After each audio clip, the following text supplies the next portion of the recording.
재미있는 설득 부분입니다. 자, 녹화하면서 할게요, 지금. 자, 그 다음에 어디냐면, 먼저 설득의 개념부터 좀 들어갈게요. 자, 설득이란 상대방이 어떤 태도나 신념 또는 가치관을 자신이 의도하는 방향과 일치하도록 어떻게 하는 거? 자, 변화를 시키는 겁니다. 자, 그리고 만약에 방향이 같을 때, 이럴 때는 지금 어떻게? 그 행동을 더욱 강화시키는 행위. 이것을 우리는 설득이라고 합니다. 그러니까 설득엔 두 가지 목적이 있어요. 하나는 나와 방향이 다를 때는 그 사람의 어떤 방향을 나의 의도대로 변화시키는 게 하나 있고요. 또 하나는 그 사람과 나의 행동이 어떤 태도나 그 가치관이 같다고 한다면 이것을 강화시키는 것도 있습니다. 자, 밑으로 내려가서 아랫부분에 나와 있죠. 자, 그래서 가치관, 신념이나 그 다음에 가치관이 다를 때 같은 방향으로 바꾸는 것, 변화, 그리고 자신과 같을 때 강도를 더 높이는 것도 목적이 됩니다. 자, 설득하는 글의 구성인데요. 자, 이걸 서론, 본론, 결론으로 나눠가지고, 자, 서론 부분에는 문제를 제기하는 부분, 자, 그리고 본론 부분에서는 주장을 펼치고, 자, 그 다음에 맨 마지막 결론 부분에 뭘 한다고요? 거기에 따른 자, 주장을 강조하며 마무리하는 단계로 갑니다. 자, 이때 자, 우리가 이 설득력을 높이기 위해서는 주제와 예상 독자를 분석한 결과를 토대로 해가지고 타당한 근거를 마련해야 돼요. 자, 주장에는 반드시 뭐가 들어가야 된다고요? 타당한 이 근거가 있어야 됩니다. 자, 그 다음에 주장과 근거를 논리적으로 제시를 하고, 그 다음 제 의미가 명확한 문장을 사용하고, 그 다음에 예상 독자의 어떤 연령이나 관심사, 지식 수준 등을 고려해서 거기에 적절한 어휘나 표현 방법을 선택하면 됩니다. 예를 들어서 초등학교 지금 1학년한테 어려운 한자어를 쓰면 못 알아듣겠죠? 자, 그래서 거기 적절한 어휘를 활용해야 될 겁니다. 자, 설득하는 글쓰기 본문. 자, 세상에는 수많은 생각이 존재하고 따라서 일상 속에서 나와 주장이나 견해를 달리하는 사람들을 만날 수 있단 말이야. 자, 경우에 따라서 이런 사람들에게 동조를 구해야 할 때가 있습니다. 동조, 나와 그 다음에 타인의 어떤 의견을 일치시키거나 보조를 맞추는 것, 이걸 동조 이런 말을 썼네요. 자, 이처럼 자, 설득하는 글은 다른 사람이 자신의 주장이나 견해를 받아들이도록 하는 것을 목적으로 합니다. 자, 그래서 이때 독자를 효과적으로 설득하기 위해서는 논리적인 근거가 뒷받침돼야 되는데 자, 주제와 독자에 따라 제시해야 할 근거가 달라질 수가 있습니다. 그러므로 이걸 분석을 해야 되겠네요. 자, 그 다음에 아랫부분에서는 설득하는 글을 쓰기 위해 주제 분석할 때 자, 4가지 정도가 있네요. 첫 번째, 개념을 먼저 정해야 되겠죠. 자, 우리가 지금 무엇에 대해 정의를 지금 이 주제를 설정할 건지, 자, 그리고 이 주제가 왜 논의가 돼야 되는지, 그리고 이것과 관련된 논점, 이것이 무엇인지, 또 주제에 대한 자신의 입장은 어떠한 것인지를 중심으로 이 주제를 깊이 우리가 살펴볼 필요가 있습니다. 자, 예를 들어서 기부 문화의 어떤 활성화에 대한 이야기를 하고 있는데요. 자, 아까 이야기했던 4가지가 있네요. 자, 먼저 개념을 정의할 때 자선사업이나 공공사업을 돕기 위해서 자, 조건이 뭐가 된다고요? 여기는 자선사업이나 그 다음에 공공사업을 돕기 위한 어떤 돈이나 그 다음에 물건 등을 대가 없이 내놓는 걸 우리가 일단 기부다. 여기다 이제 우리가 맞추자는 얘기야. 어떤 공공사업이니까 개인적인 어떤 도움이라는 거하고 좀 다른 개념으로 봐야 되겠죠. 자, 그 다음에 관련 논점은 기부에 대한 인식이 어떠한지, 자, 그리고 그 다음 기부 방식의 한계점이 혹시 없는지 이걸 살펴볼 필요가 있고요. 자, 그 다음에 논의의 필요성은 자, 우리나라의 기부가 문화가 지금 다른 나라에 비해서 지금 많이 정착되어 있지 않다는 것. 자, 그리고 자신의 입장은 어느 쪽? 자, 지금 기부에 대한 인식을 개선해서 자, 그 다음에 기부 활동을 어떻게 하는 것? 실천하는 것. 자, 기부를 어떻게 하면 활성화시킬 거냐 이렇게 해가지고 이 주제와 관련시켜 갖고 연결됐습니다. 자, 아래 자, 주제가 이제 분석을 한 다음에는 그 다음에 해야 될 게 바로 뭐라고요? 자, 예상 독자를 또 분석을 해야 되겠네요. 자, 설득하는 글은 독자의 생각이나 태도, 행동 등의 변화를 목적으로 하기 때문에 독자의 처지나 마음 등을 고려하는 게 중요합니다. 자, 여기에서 자, 구체적으로 고려할 사항, 자, 성별, 그 다음에 연령, 직업 등의 정보는 물론이고 이 주제와 관련돼서 얼마만큼의 지식을 갖고 있는지, 또 관심은 어느 정도인지, 이런 등을 지금 우리가 어떻게 살펴보는 것. 이게 바로 여기서 예상 독자 분석입니다. 자, 예상 독자를 분석하기 위해 우리가 직접 만나는 경우도 있겠지만요. 자, 이렇게 설문 조사를 하는 방법도 있습니다. 그래서 면담 또는 설문 조사의 방법을 사용한다. 자, 아랫부분에 예상 독자 분석한 그 사례가 있습니다. 자, 우리 청소년들을 대상으로 해갖고 예상 독자로 해서 글을 쓰려고 하는데, 자, 먼저 성별, 연령, 직업 등을 어떠한지 봤더니, 자, 지금 여기 우리 남녀 학생들, 자, 우리 고등학생을 지금 중심으로 해가지고요, 이 독자를 잡았네요. 자, 그리고 기부 문화에 대한 어떤 공감을 이끌어내고, 자, 그 다음에 여기에 맞게 청소년들의 수준에 맞는 어휘나 표현을 사용하면 될 것 같습니다. 자, 두 번째, 주제에 대해 얼마나 많이 알고 있나 그랬더니 많이 부족하대요. 자, 그리고 자, 기부를 그냥 물질적인 여유 있어야지만 한다 이렇게 지금 잘못 생각하고 있단 말이야. 자, 그래서 자, 인식의 전환이 지금 필요함을 우리가 깨달았어요. 자, 그리고 더 나가서 주제에 대해서 얼마만큼 관심 있느냐 그랬더니 별로 관심이 없네요. 자, 그래서 어떻게 하면 관심을 높일 수 있을까? 자, 이걸 내용으로 구성을 하면 되겠고, 자, 이 주제에 대한 입장. 자, 이거서 좀 다른 학생들이 청소년들이 지금 나와는 거리가 먼 거야. 실천하지 않는 이유 중에 하나가 바로 이거란 말이야. 자, 그래서 자, 생활 속에서 청소년들이 실천할 수 있는 다양한 기부의 방법을 소개하면 그만큼 활성화가 될 수 있을 겁니다. 자, 다음 장이요. 주제와 독자를 분석한 다음에는 그 결과를 토대로 주장을 구체적으로 정리하고 자, 거기에 따른 타당한 근거를 마련해야 될 겁니다. 자, 그래서 글의 설득력을 높이고 독자의 공감을 이끌어내겠죠. 자, 그래서 요 타당한 근거 마련. 자, 근거 마련할 때는 가능한 한 자료를 풍부하게 모은 다음에 주장을 효과적으로 뒷받침할 수 있는 것을 선정해야 됩니다. 이 자료는 내 주장하고 지금 반대가 되는 경우도 있고 내 주장과 일치하는 경우가 있죠. 그럼 이 중에서 나는 지금 설득을 높이려면 결국 반대하는 내용보다는 나와 일치하는 내용들의 어떤 자료를 모아가지고 이걸 선정해서 사용하면 될 겁니다. 자, 이때 통계나 실험 결과 등 객관적 사실이나 역사적 자료 또는 전문가나 권위 있는 사람의 견해나 증언 등을 활용하는 방법이 있습니다. 자, 가와 나 두 개가 있는데요. 자, 어떤 문장이 좀 더 설득력을 높일 수 있다?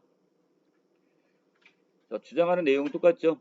자, 청소년 기부에 대한 인식을 개선하자는 입장은 똑같은데, 자, 그런데 나의 글에서는 지금 2016년 통계청 자료를 여기다가 인용을 했단 말이야. 당연히 나가 어떻게 되겠어? 설득력이 더 높아지겠죠? 자, 밑에 자, 가는 주장을 뒷받침하는 뭐가 없어요? 근거가 너무 추상적이고 구체적이지 않은 반면에 자, 나는 전문기관의 통계 자료를 들어 구체적으로 근거를 제시하고 있어서 더욱 설득력이 높다고 볼 수 있겠네요. 자, 이처럼 다른 사람을 설득하는 글을 쓸 때 자신의 주장만 내세우면 안 되고 주제와 독자를 고려해 타당한 근거를 제시함으로써 자신의 주장을 효과적으로 전달할 수가 있습니다. 자, 다음 장 학습활동인데 주제 그다음에 독자 분석을 토대로 타당한 근거를 들어 설득하는 글 쓰는데 자, 여기서 우리가 글을 쓸 때 이 주제 분석과 독자 분석 어떻게 해야 되느냐 이겁니다. 자, 먼저 위에 부분에 주제 분석이 빠져 있네요. 자, 주제 분석은 주제와 관련된 개념을 정의하고 주제가 왜 논의되어야 되는지, 주제와 관련된 논점이 무엇인지, 그리고 자신의 입장이 어떠한지. 아까 이 본문에서 했던 내용들입니다. 자, 그다음에 독자 분석에서는 독자의 성별이나 연령, 직업 등의 기본적 정보 파악하고 그것에 대해서 그 대상이 얼마나 독자들이 얼마나 관심을 갖고 있는지, 관련 지식을 갖고 있는지, 관심 정도는 얼마나 되는지, 또는 주제에 대한 입장이 어떻게 되는지를 살피고 자, 이것을 조사나 면담의 방법으로서 좀 더 구체적으로 알아볼 수 있겠죠. 자, 밑에서는 교내 그 휴대전화 사용에 대한 설득하는 글을 쓰려고 하는데 자, 개념을 정리했습니다. 자, 무조건 안 된다는 게 아니라 지금 수업 시간 이외에 그러니까 수업 시간은 말고 수업 시간 이외에 우리가 휴대전화를 자유롭게 사용하는 것에 대해서 자, 이거에 대해서 지금 설득하는 글을 쓰는 겁니다. 자, 그래서 관련 논점은 여기에서 장점과 단점을 좀 살펴보기로 하고요. 자, 논의의 필요성은 이 바람직한 휴대전화 사용 문화가 정착돼야 된다는. 자, 이것 때문에 논의를 한다는 거. 자, 자신의 입장은 어떤 쪽? 전화를 교내에서도 수업 시간 이외에는 자유롭게 학생들이 전화를 사용할 수 있도록 허용하자 이런 입장을 취하고 있네요. 자, 밑에 예상 독자를 선정해 지금 독자 분석을 좀 했습니다. 자, 봤더니 자, 남녀 학생뿐만 아니라 누구도 자, 교사들도 여기 같이 예상 독자를 여기다가 집어넣습니다. 자, 선생님들 이 글을 지금 보는 거기 때문에 자, 예의를 갖춰 쓰고요. 자, 다양한 연령대를 모두 포괄할 수 있는 근거를 제시해야 될 겁니다. 자, 왜 그러냐면 이것을 선생님의 입장과 또 학생의 입장은 다르겠죠. 자, 그래서 이걸 모두 포괄할 수 있어야 되고요. 자, 주제에 대해 얼마나 알고 있는가에 대해서 자, 지금 학생들이 지금 부작용을 많이 경험을 하고는 있어. 자, 이 상황에서 긍정적 효과가 크다는 것을 강조를 해야 되겠네요. 자, 그 다음에 주제에 얼마나 관심을 가지고 있느냐. 학생들은 많은 관심을 가지고 있을 거란 말이야. 자, 그래서 자, 이 학생은 물론이고 자, 선생님들이 먼저 관심을 가진 학생의 학습과 그 다음에 교사의 업무 추진 측면에서 관련 근거를 제시하는 방법이 있을 겁니다. 자, 여기에 대한 필자 입장은 자, 이 중에 어떤 거? 자, 단점보다는 지금 장점을 강조를 하게 되겠죠. 자, 아래 지금 자료를 지금 추가로 더 지금 수집을 한 것 같은데, 자, 연도별 그다음에 대상별 스마트폰 과의존 위험군이니까, 자, 이건 좋은 거예요, 나쁜 거예요? 그러니까 여러분들이 잠을 잘 때 휴대폰이 옆에 없으면 잠을 못 자는 것처럼 불안하고, 자, 이게 과의존 위험군이란 말이야. 자, 여기서 자, 2012년에 비해서 13년, 14년, 15년으로 갈수록 어떻게 했어요, 점점? 예, 여기서 다른 적이 아니라 청소년들의 지금 스마트폰 과의존 그 위험군이 고위험군 내지 잠재적 위험군이 상당히 높네요. 지금 점점 높아지고 있죠. 자, 그 다음에 두 번째 학년별 스마트폰 이용 목적을 봤더니 우리는 지금 자, 중학생이나 그 다음에 누구 이 고등학생 쪽을 봐야 되는 거니까 자, 전체적으로 지금 중학생이나 고등학생 이 청소년들은 그 스마트폰 이용 목적이 사람들과의 어떤 교류 부분과 그다음 새로운 정보를 얻기 위해서 이걸 본단 말이야 지금. 자, 그렇다면 이거 같은 경우는 우리가 잘 활용을 하면 괜찮겠죠? 긍정적인 어떤 작용이 되니까. 자, 자료 2로 내려갑니다. 자, 면담자가 교장 선생님하고 지금 대화를 나누고 있는데 교내 휴대전화 사용 실태를 봤더니 자, 전체적으로 지금 이것을 이 학교에서도 지금 어떻게 휴대전화를 사용하지 못하도록 했나 봐요. 자, 그런데 문제가 생겼어요. 이 거든 휴대전화를 보관하는 문제도 생겼고, 이 도난의 문제도 생겨버렸고요. 또 선생님들의 업무가 부담이 늘어났을 거예요. 그리고 학생 인권 침해 어떤 문제도 제기가 됐기 때문에 이걸 폐지를 시켰나 봐요. 자, 결국 이걸 다시 자유롭게 사용하도록 했더니 휴대전화를 활용한 교사와 학생 간의 소통도 이전보다 활발해졌고, 자, 그리고 이것을 또 혹시라도 이 의존 위험군에 이걸 막기 위해서 스마트폰 중독 예방 교육도 철저히 시켰어. 그랬더니 자, 나중에 자, 여기에 대한 어떤 설문 조사를 했나 봅니다. 그랬더니 다른 학교에 비해서 평균 수치가 낮아졌답니다. 이거 반드시 이거 그러면 어떻게 굳이 이것을 막을 필요는 없다는 얘기죠.